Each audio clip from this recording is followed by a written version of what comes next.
Hi friends, welcome back to tasty రుచులు. అందరికీ నమస్కారం అండి. ఈరోజు చాలా సింపుల్గా ఈజీగా చేసుకునే స్వీట్ అండి. ఇది రవ్వ కేసరి అండి. చాలా టేస్ట్గా ఉంటుంది.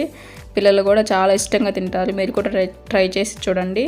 ముందుగా మనం ఒక ప్యాన్ తీసుకొని 1 టేబుల్ స్పూన్ల నెయ్యిని వేసుకోవాలండి. నెయ్యి బాగా హీట్ అయిన తర్వాత డ్రై ఫ్రూట్స్ని వేసుకోవాలి.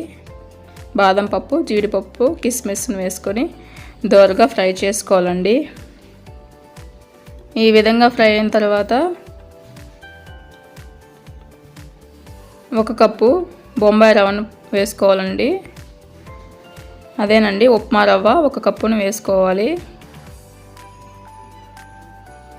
ఈ విధంగా వేసుకున్న తర్వాత మీడియం ఫ్లేమ్లో ఫ్రై చేసుకోవాలి. రవ్వని లో టు మీడియం ఫ్లేమ్లో మాత్రమే ఫ్రై చేసుకోవాలండి. రవ్వ ఎక్కడ అడుగంటకుండా బాగా ఫ్రై చేసుకోవాలి.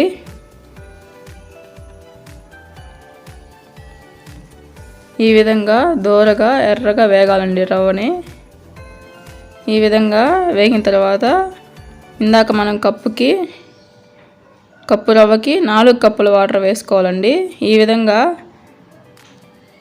ఉండలు కట్టకుండా బాగా వాటర్ పోసుకొని బాగా కలుపుకోవాలి. ఏమాత్రం లేట్ అయినా ఉండలు కట్టేస్తుందండి రవ్వ. ఈ విధంగా ప్రెస్ చేస్తూ కలుపుకుంటూ ఉండాలి.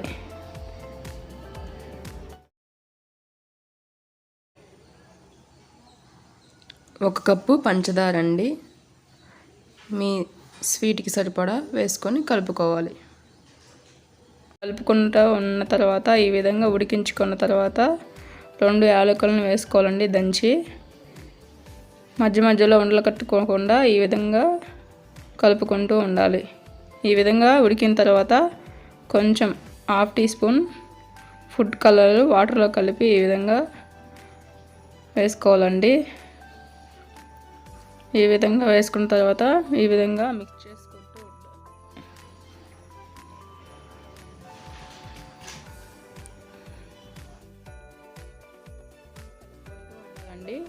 స్టవ్ని మీడియం ఫ్లేమ్లో పెట్టుకుంటూ ఈ విధంగా వాటర్ పోయేంత వరకు ఈ విధంగా ప్యాన్ నుండి సపరేట్ అయ్యేంత వరకు వేసుకుంటూ ఉండాలి. హల్వాని చాలా సింపుల్గా చేసుకోవచ్చు అండి. బ్యాచులర్గా ఈజీగా చేసుకోవచ్చు. ఈ రెసిపీని చాలా అంటే చాలా టేస్ట్గా ఉంటుంది. పెళ్ళిళ్ళలో, భోజనాల్లో ఈ రవ్వ హల్వాని పెడుతూ ఉంటారు. చాలా సింపుల్గా చేసుకోవచ్చు ఈ రెసిపీని. మీరు కూడా ట్రై చేసి చూడండి. ఎలా వచ్చిందో కామెంట్ చేయండి.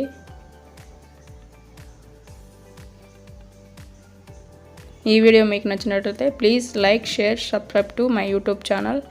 Thank you for watching tasty అభిరుచులు.